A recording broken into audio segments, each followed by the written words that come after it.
Hello guys, ഞാൻ സുനിൽ പുലുക്കുന്നിൽ. ഞാൻ അടുത്തിടെ 2 ദിവസം മുമ്പ് ഒരു പ്രൊഫൈൽ കാണാനിടയായി. അതൊരു പെൺകുട്ടിയുടെ പ്രൊഫൈലാണ്. ആ പെൺകുട്ടിയുടെ പരിഭവം എന്ന് പറയുന്നത് വേടൻ സമൂഹത്തിൽ ജാതിസ്പർദ്ധ വളർത്തുന്നു എന്നുള്ളതാണ്.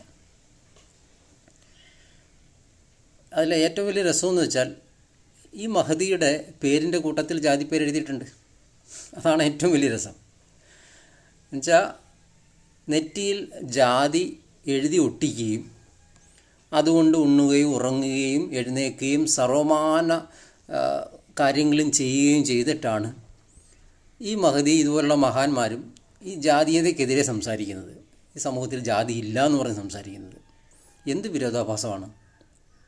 ഇവർക്കിത് മനസ്സിലാകാഞ്ഞിട്ടാണോ അതോ അവർ ബാക്കിയുള്ളവരെല്ലാം പൊട്ടന്മാരാണെന്ന് ധരിച്ചിട്ടാണോ ഇവരിങ്ങനെ പറയുന്നത്? നമുക്ക് മനസ്സിലാവില്ല. ഇവർ പറയുന്ന സമൂഹത്തിലങ്ങ് സന്തുലിതാവസ്ഥയാണ്, എല്ലാം ഒരേ ഒരു പോരായ്മയും ഇല്ലാതെ കടന്നു പോകുന്നു എന്നുള്ളതാണ്.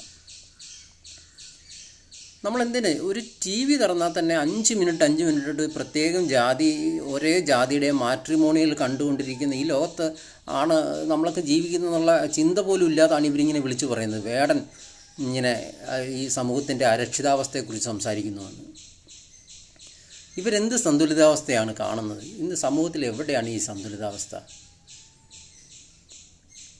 നമുക്ക് ഒരു ഉദാഹരണം എടുക്കാം. ഇപ്പോൾ മുന്നോക്കത്തിൽപ്പെട്ട പിന്നോക്കക്കാർക്ക് സംവരണമൊക്കെ ഉണ്ടല്ലോ. അത് കേന്ദ്ര ഗവൺമെൻറ് ഇങ്ങനെ ഒരു വ്യവസ്ഥ കൊണ്ടുവന്നപ്പോൾ തന്നെ ശരിക്കും ഇന്ത്യൻ ഭരണഘടനയിൽ പറഞ്ഞിരിക്കുന്നത് സമൂഹത്തിൽ പണ്ട് ദുരിതം അനുഭവിച്ച് പിന്നോക്കാവസ്ഥയിലുള്ള ദുരിതമനുഭവിച്ച് ജാതീയമായി ഒക്കെ ദുരിതം അനുഭവിച്ച ഒരു ജനതയ്ക്ക് മാത്രമേ സംവരണമുള്ളൂ. പക്ഷേ അതൊക്കെ മാറ്റി ഇവരുടെ ഈ മുന്നോക്കത്തിൽപ്പെട്ട ആളുകളുടെ ആ സന്തുലിതാവസ്ഥ നിലനിർത്താനുള്ള വ്യഗ്രത കൊണ്ട് അവർ നടപ്പിലാക്കിയതാണ് ഇപ്പം മുന്നോക്കത്തിലെ പിന്നോക്കക്കാർക്കുള്ള സംവരണം. അത് മറ്റൊരു സ്റ്റേറ്റിൽ നടപ്പിലാക്കുന്നതിന് മുമ്പേ പക്ഷേ നമ്മുടെ കേരളത്തിൽ നടപ്പാക്കി. അതാണ് അതിൻ്റെ ഒരു പ്രത്യേകത. ഇതിനകത്ത് മറ്റൊരു കുഴപ്പമുള്ളത്, ഇപ്പോൾ അത് ഗവൺമെൻറ് സ്ഥാപനങ്ങളിൽ മാത്രമല്ല, മറ്റ് അൺഎയ്ഡഡ് സ്ഥാപനങ്ങളിലെല്ലാം തന്നെ ഇതേ നിയമനം കൊടുക്കണം. ഇപ്പം നമ്മളൊരു സ്കൂൾ തുടങ്ങിയാലും അവിടെ ഇവർക്ക് നിയമനം കൊടുക്കണം. മറിച്ച് NSSൻ്റെ ഒരു സ്ഥാപനങ്ങളിൽ നമുക്ക് കിട്ടില്ല, SNDPയുടെ ഇതിൽ കിട്ടില്ല. മറ്റ് പിന്നോക്കാവസ്ഥയിലുള്ള ക്രിസ്ത്യൻസിൻ്റെയോ മുസ്ലിംസിൻ്റെയോ ഒരു സ്ഥാപനങ്ങളിലും സംവരണമില്ല. അത് അവരുടെ ആളുകളെ മാത്രമേ നിയമിക്കുകയുള്ളൂ. കാരണം അതിൽ വ്യവസ്ഥയില്ല. നമുക്ക് സർക്കാരിൽ മാത്രമാണ് സംവരണം. അത് 100-ൽ 10%, 8% എത്രയോ വരുന്ന ജാതി വിഭാഗത്തിൽപ്പെട്ട SCക്കും 2% STക്കും. അതാണ് നമ്മുടെ ഇപ്പോഴത്തെ സമൂഹത്തിൻ്റെ സന്തുലിതാവസ്ഥ. ഇനി മറ്റൊന്ന് ചെയ്യാം. മുന്നോക്ക വികസന കോർപ്പറേഷൻ ഒരു ചെയർമാനുണ്ട്. പക്ഷേ പുള്ളിക്ക് ക്യാബിനറ്റ് പദവിയാണ്. ന്യൂനപക്ഷത്തിൻ്റെയും ക്യാബിനറ്റ് പദവി പോലുള്ള സെയിമാണ്. എന്നാൽ പട്ടികജാതിപ്പെട്ട വിഭാഗത്തിൽപ്പെട്ടവരുടെ അവസ്ഥയൊന്ന് നോക്ക്. അതിന് എന്തിന് ക്യാബിനറ്റ് പദവി പോയിട്ട് നേരെ ഉപയോഗിക്കാനുള്ള ഡെസ്കും ബെഞ്ചും പോലും അവിടെ ഇല്ല. അതേ അവസ്ഥയിലാണ്. പട്ടികജാതി വികസന കോർപ്പറേഷൻ്റെ രൂപീകരിച്ചപ്പോൾ 50% പട്ടികജാതിക്കാരെ നിയമിക്കണമെന്നാണ്. 10% പോലും അവിടെ ഇല്ല. SC/STയുടെ വരുന്ന ഓരോ തവണയും അനുവദിക്കുന്ന കോടിക്കണക്കിന് ബഡ്ജറ്റിൽ ഉൾപ്പെടുത്തുന്ന ഫണ്ട് എങ്ങനെ അത് ചിലവാക്കാതെ ലാപ്സാക്കി കളയാമെന്ന് മാത്രം ചിന്തിക്കുന്ന ഈ വകുപ്പിലെ ഉദ്യോഗസ്ഥരാണ് അവിടുത്തെ ഭൂരിഭാഗവും. എന്ന് വെച്ച് കഴിഞ്ഞാൽ മുന്നോക്ക വിഭാഗത്തിൽപ്പെട്ടവർ വന്നിരിക്കുന്ന മൊത്തത്തിൻ്റെ ലക്ഷ്യം അതാണ്.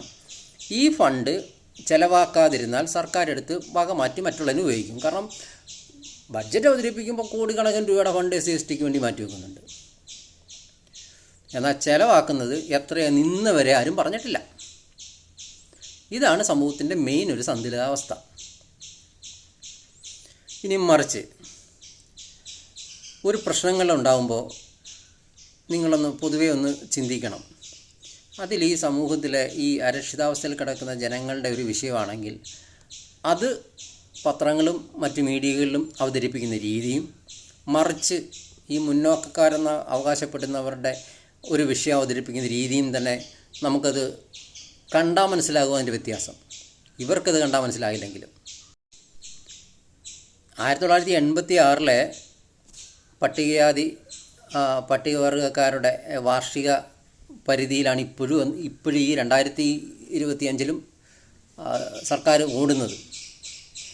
മുന്നോക്ക വിഭാഗത്തിൽപ്പെട്ടവർക്ക് 8 ലക്ഷം രൂപ വരെ വാർഷിക വരുമാനം ഉണ്ടല്ലോ, അവർക്കെല്ലാം ആനുകൂല്യങ്ങളും കിട്ടും. മറിച്ച് ST വിഭാഗത്തിൽപ്പെട്ട ഒരാളാണെങ്കിൽ 25,000 രൂപ കൂടുതലാണെങ്കിൽ 1 രൂപ കിട്ടത്തില്ല. SCക്കാണെങ്കിൽ 2 ലക്ഷം രൂപ കൂടുതൽ ഉണ്ടെങ്കിൽ 1 രൂപ സർക്കാരിൽ നിന്ന് ഊരിന്ന് കിട്ടില്ല. എന്ന് വെച്ച് കഴിഞ്ഞാൽ എങ്ങനെ ഈ വിഭാഗത്തിൽപ്പെട്ടവർക്ക് ആനുകൂല്യങ്ങൾ കൊടുക്കാതിരിക്കാം എന്നു മാത്രം ചിന്തിച്ച് ജോലി ചെയ്യുന്ന കുറേ ഉദ്യോഗസ്ഥരാണ് ഈ എല്ലാ ഡിപ്പാർട്ട്മെൻറ്റിലും ഇരിക്കുന്നത്. ഇത് മനസ്സിലാക്കാൻ പ്രത്യേകിച്ച് ഭൂതക്കണ്ണാടിയുടെ ഒന്നും ആവശ്യമില്ല. ഓരോ ദിവസവും ഓരോ ഈ വിഭാഗത്തിൽപ്പെട്ടവർ അനുഭവിക്കുന്ന ഇത് കാണുമ്പോൾ നമുക്കത് മനസ്സിലാകാവുന്നുള്ളത്. എന്നിട്ട് ഇവർ പറഞ്ഞു നടക്കുകയാണ് ഈ സമൂഹത്തിന് ഭയങ്കരമായ സന്തുലിതാവസ്ഥയാണ്, ഈ സമൂഹത്തിൽ ജാതീയതയില്ല, വേർതിരിവില്ല, എല്ലാവർക്കും തുല്യമാണ്, നിങ്ങളെ അമ്പലത്തിൽ കയറ്റുന്നുണ്ട്, നിങ്ങളെ പൊതുസമൂഹത്തിൽ എല്ലായിടത്തും കയറ്റുന്നുണ്ട്, നിങ്ങൾക്ക് എവിടെയും സ്വാഗതമാണ്. ഈ വില്ലുവണ്ടി യാത്ര നടത്തിയ അയ്യങ്കാളി നേടിയതേ നോർമലി ഇവർ വിട്ടു തന്നതൊന്നുമല്ല, അടിച്ച് നേടിയെടുത്തതാണ്. ഈ സമൂഹത്തിൽ ഇവരോട് അടിച്ച് നേടി ഇതുപോലെ നേടിയേ കാര്യങ്ങൾ നടക്കും. അല്ലാതെ ഇവരെല്ലാം വിട്ടുതരും, ഇവരുടെ ഫ്രീ ആയിട്ട് ഇവരുടെ മനസ്ഥിതി ഭയങ്കര ഇതാണെന്ന് വിചാരിച്ചിരിക്കുക ഒരു കാലത്തും നടക്കില്ല. അതുകൊണ്ട് തന്നെ വേടനെ പോലെയുള്ളവർ ഇത് പറഞ്ഞുകൊണ്ടേയിരിക്കും. ഇത് പറയുമ്പോൾ നിങ്ങൾക്ക് വലിയ ഈ മനസ്സിൻ്റെ ആ വിശാല ഈ ഹൃദയം ഇങ്ങനെ കൊണ്ടു നടക്കുന്നതുകൊണ്ട് നിങ്ങൾക്ക് വലിയ അസന്തുഷ്ടതയൊക്കെ തോന്നും. പക്ഷേ കാര്യമാക്കണ്ട, ഇത് പൊതുസമൂഹത്തിൽ വിളിച്ചു പറഞ്ഞുകൊണ്ടേയിരിക്കാൻ ഇതുപോലെ വേടനെ പോലെയുള്ളവർ വരും. അവരെ സപ്പോർട്ട് ചെയ്തുകൊണ്ട് ഈ വിഭാഗത്തിൽപ്പെട്ട ജനങ്ങളും ഉണ്ടാവും. അതിൽ വലിയ ഈ മനോഭാവമോ ഇതൊന്നും പ്രകടിപ്പിച്ചുകൊണ്ട് യാതൊരു കഥയില്ല. എല്ലാവിധ സപ്പോർട്ടും വേടന് നൽകുകയാണ് ഞങ്ങൾ.